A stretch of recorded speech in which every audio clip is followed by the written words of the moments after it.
Wonder, pages 100 to 104. Breakfast. Can you pick me up something from school today? I said the next morning, sparing some cream cheese on my bagel. Mom was making August's lunch, American cheese on whole wheat bread, soft enough for Augie to eat, while August sat eating oatmeal at the table. Dad was getting ready to go to work. Now that I was in high school, the new school routine was going to be that Dad and I would take the subway together in the morning, which meant his having to leave 15 minutes earlier than usual.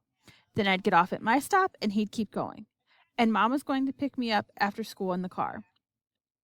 I was going to call Miranda's mother to see if she could drive you home again, Mom answered. No, Mom, I said quickly. You pick me up, or I'll just take the subway. I don't want you to take the subway by yourself yet, she answered. Mom, I'm 15. Everybody my age takes the subway by themselves. She can just take the subway home, said Dad from the other room, adjusting his tie as he stepped into the kitchen. Why can't Miranda's mother pick her up again? She argued with him. She's old enough to take the subway by herself, Dad insisted. Mom looked at both of us. Is something going on? She didn't address her question to either one of us in particular.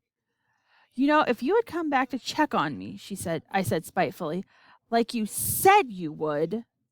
Oh, God, Via, Mom said, remembering how she had completely ditched me last night. She put down the knife she was using to cut Augie's grapes in half, still a choking hazard for him because of the size of his palate. I am so sorry. I fell asleep in Augie's room. By the time I woke up, I know. I nodded indifferently. Mom came over, put her hands on my cheeks, and lifted my face to hers. I'm really, really sorry, she whispered. I could tell she was. It's okay, I said. Via. Mom, it's fine. This time I meant it. She looked so genuinely sorry that I wanted to let her off the hook. She kissed and hugged me, and then returned to the grapes. Is something going on with Miranda? She asked. Just that she's acting like a complete jerk, I said. Miranda's not a jerk, Augie quickly chimed in. She can be, I yelled. Believe me. Okay then, I'll pick you up. No problem, Mom said decisively, sweeping the half grapes into a snack bag with the side of her knife. That was the plan all along anyway. I'll pick Augie up from school in the car, then we'll pick you up. We'll probably get there about 3:45.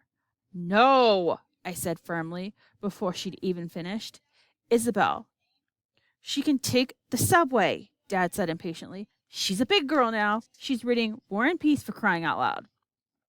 What does War and Peace have to do with anything? Answered Mom, clearly annoyed.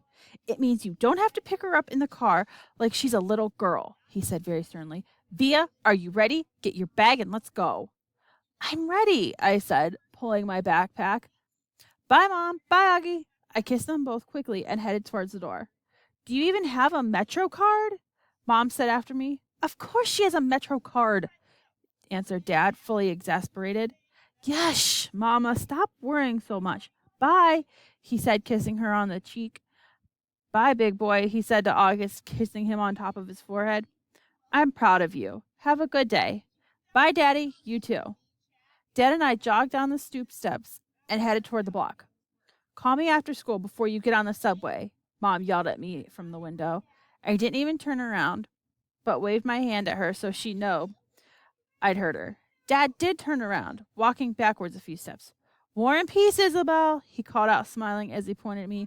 War and Peace. Genetics 101. Both sides of Dad's family were Jews from Russia and Poland. Papa's grandparents fled the pogroms and ended up in NYC at the turn of the century. Tata's parents fled the Nazis and ended up in Argentina in the 40s. Papa and Tata met at a dance in the Lower East Side while she was in town visiting a cousin. They got married, moved to Bayside, and had Dad and Uncle Ben. Mom's side of the family is from Brazil, except for her mother, my beautiful Grands, and her dad, Augusto, who died before I was born, and the rest of Mom's family. All of her glamorous aunts, uncles, and cousins still live in Alto Leblon, a ritzy suburb of Rio. Grands and Augusto moved to Boston in the early 60s and had Mom and Aunt Kate, who's married to Uncle Porter. Mom and Dad met at Brown University and have been together ever since. Isabel and Nate like two peas in a pod. They moved to New York right after college and had me a few years later, then moved back to a brick townhouse in North River Heights, the hippie stroller capital of Upper Manhattan, when I was about a year old. Not one person in the exotic mix of my family gene pool has ever shown any signs of having what August has.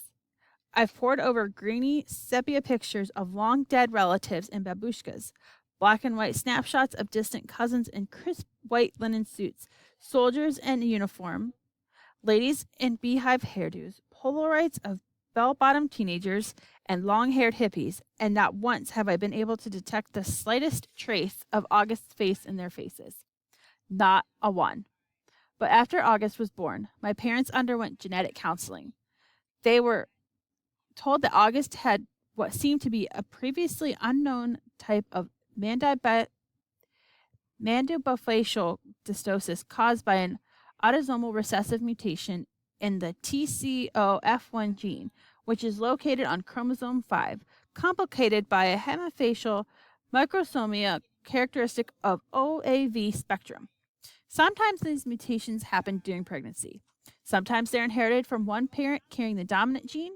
Sometimes they're caused by an interaction of many genes, possibly in combination with environmental factors. This is called multifactorial inheritance.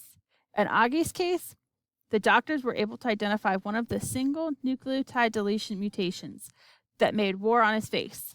The weird thing is, though, you'd never know it from looking at them. Both my parents carry that mutant gene, and I carry it too.